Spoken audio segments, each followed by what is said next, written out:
Hey everyone, this is Nicole Buck with Buck's Dog Training. I also have with me Ed Friebowitz, one of my trainers, senior trainers, and Lexi, also one of my senior trainers.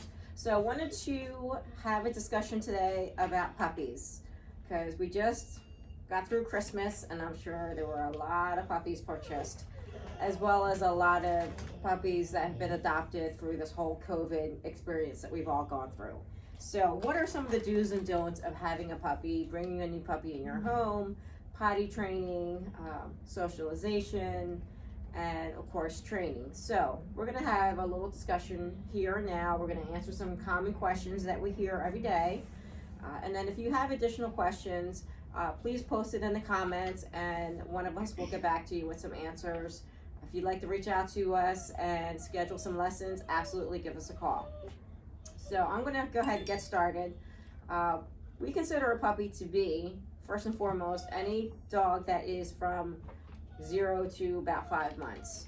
In the dog world, at around 4 to 5 months, dogs start to mature into what they consider adults. So you will see other dogs treating puppies differently once they reach that timeline. That's why our puppy package is anywhere from 0 to 5 months. Now, having said that, a lot of people, will call their 1 and 2 year old a puppy, and technically, it still is because it's not fully grown. But in the dog world, it is considered more of an adult. So, our training follows that same timeline. We demand a lot more of dogs who are 5 months and over because they have the capacity to be able to learn at a higher level once they've reached that level of maturity. So a lot of the questions that we get when people adopt a new puppy or bringing them into their home is potty training. How do you potty train? What do you do? How often do you have to take them out? Should we crate train them? What's the best method for potty training a puppy? So I've always told people use a crate, take them out every couple of hours, set a schedule. Make sure you take them out same time every morning, same time every night, and several times in between. The more you can set some structure in place, the better and easier that potty training process will go. Any comments, questions from you guys? Yeah, you got to take the water up at 6, Absolutely. 7:30, right around 7:30 at night. Yeah. It helps. I do it at 6. Yeah, I was gonna Right. say feeding and water routine have to be consistent because if you're feeding them different schedules, they're gonna have to go potty different schedules too. Yeah. So that is a very critical part.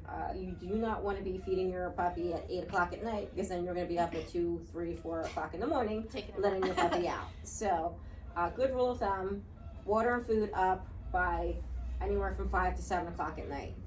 The earlier the better, because then this way you're not taking them out later at night. And then of course control how much water. On the AKC website you can check to see your breed, also the size and weight of your dog to determine how much water is absolutely necessary. And you'd be surprised at how little water dogs actually need. So just be cognizant if your dog is drinking a lot of water, you're going to be taking it out a lot more. The other thing to watch out for is your puppy's going to want to play a lot. It's going to do one of two things. It's going to play and then it's going to sleep. Play and sleep. And then in between it's going to pee and poop. So those are the things that your puppy is just going to do. It's going to play, eat, drink, sleep, and poop. That's pretty much what babies do. So be aware that the more your puppy is active, the more it's going to agitate the bladder, the more they're going to have to pee. So put in some downtime.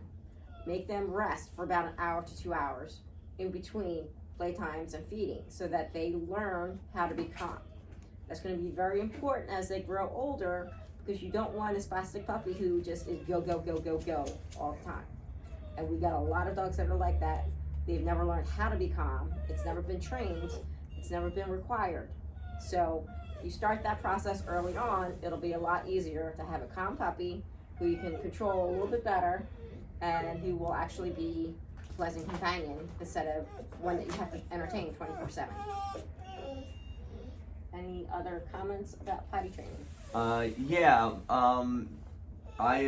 just think that it's important to say that after you play with your pup, and the dog runs around, you got to take it out to go to the bathroom too. Yeah, absolutely.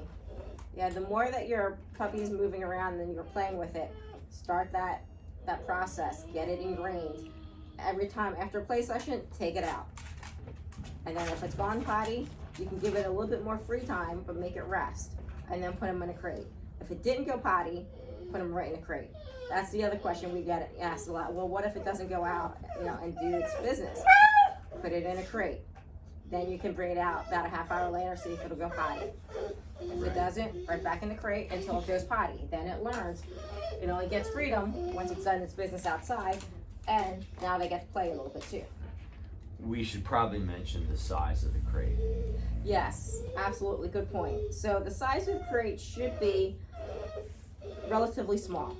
One of the biggest mistakes people make when they're potty training and crate training a dog is they make the crate way too large, because they're like, oh, well, the dog has to get comfortable. I want it to be able to stretch out and do this and that. If you make it too big, it's going to have plenty of opportunity to pee or poop in one area and go lay down in another area. Right. And then now you're going to get a dog who's learned to pee and poop in the crate, which is not something you want. So make the crate small enough that he can literally get in, turn around, and lay down. That's it. That is it. That's all it needs. Because when it's in there, it's not, it's not playtime. It's not, time for him to just kind of lounge. It's time for him to just rest. And he does not need that much space when he's just laying down to sleep. Any other points? No, not with crate training. I mean, it's just really about consistency. Absolutely, yes. So with any type of training, and any time that you bring a puppy in, you have to have structure, you have to have discipline, you have to make sure that you set the ground rules from day one with that puppy. Make sure that the puppy understands what the rules are, and they're smart. They're gonna figure out real quick what they can get away with and what they can't. Like, how many times have you had clients come to you and say, oh, well, it won't go upstairs because I won't allow it, but it does everything else. Right. Well, that's because you drew a line in the sand. You said, absolutely, under no circumstance are you allowed upstairs. The dog knows that because you made a hard and fast rule. But everything else, you're allowed it to get away with. So you have to establish that hard and fast rule with everything that you want that puppy to do and not do. And that's another big mistake that people make is they're just kind of loosey-goosey about too many things when it comes to a puppy. Because it's so cute and it's such a little baby and you just want to cuddle it all the time. Believe me, I know. I've raised many litters. I've done that. I've spoiled the doggies. But I also do have a lot of discipline in my house, so the dogs know when I mean business, I mean business. And there are very clear established rules. So if you do that, it will make your life so much easier. The puppies will be so much happier because dogs love structure. They love discipline. They love to know what the rules are and what they can and can't do. Dogs are all about pack order and pack orientation and knowing what is expected of them. The clearer you can be with your communication, the happier that dog is going to be. Yeah. My other thing is not letting the puppy just kind of wander aimlessly around the house, because that's a recipe for disaster. So you're either watching the puppy all the time, or the puppy is tethered, or it's in the crate, and you'll have more success with that. Absolutely.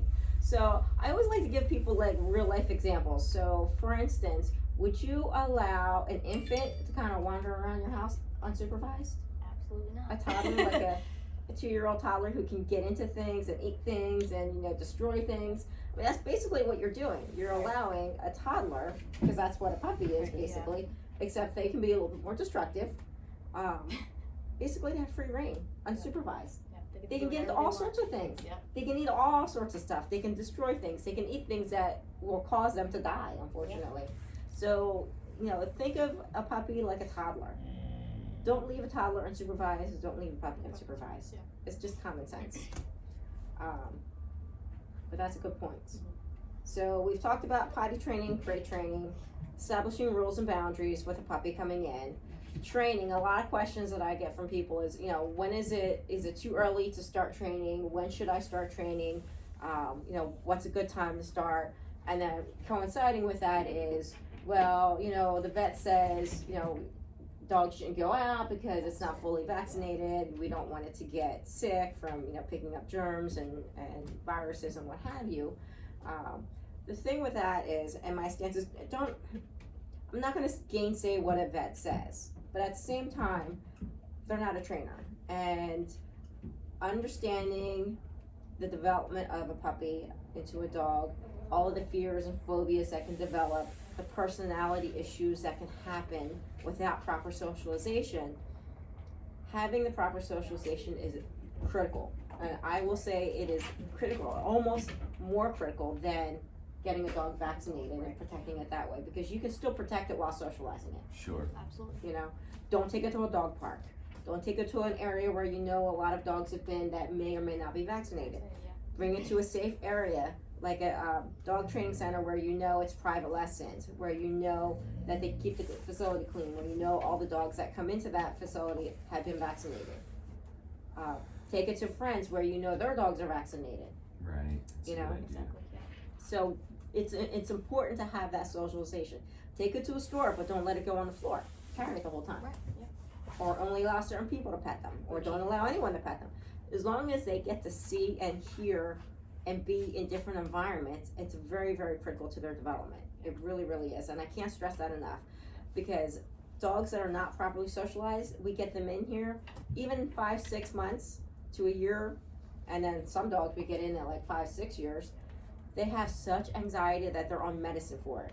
They are literally medicating their dogs because of such severe anxiety, and a lot of it is because they weren't socialized properly. So the first 16 weeks of a dog's life are So extremely critical. And then even beyond that, the first 18 months is not quite as critical, but almost, because they will still develop a lot of behavior issues, fears, phobias, sensitivity to different environments and people because of lack of exposure. Yeah, Any when other- you socialize your dog that young, you're really setting them up for success. Absolutely. Absolutely. Like just not exposing them like you're gonna ruin your dog, Yeah. unfortunately. Yeah. And unfortunately with COVID, Yeah. we're getting a lot of cases. So, you know, we did a socialization video last week where we've had dogs coming in with major separation anxiety and socialization issues because, you know, everyone's, you know, circumstances beyond everyone's control. Yep. We're in a pandemic here.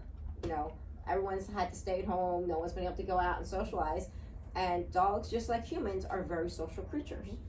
We need that touch point. We need that socialization. And that's just, you know, a fact of life. Any other points? Anyone wants? No, that was, you covered a good amount there. Okay. So if you guys have any questions, comments, if you want to start dog training, feel free to comment to us. One of us will reach out to you. You can check us out on our Facebook, Instagram, YouTube, as well as our webpage. You can also reach out to us directly. Our toll-free number is 888-995-5355. And then, like I said, like us, follow us. We're going to be doing more of these informational videos going forward, at least once a week. So if you want to hear a little bit more, if you have suggestions on topics that you'd like to hear more about, please post that in the comments and we will add a video about that particular topic. So continue to follow us, share, and we'll see you guys next week.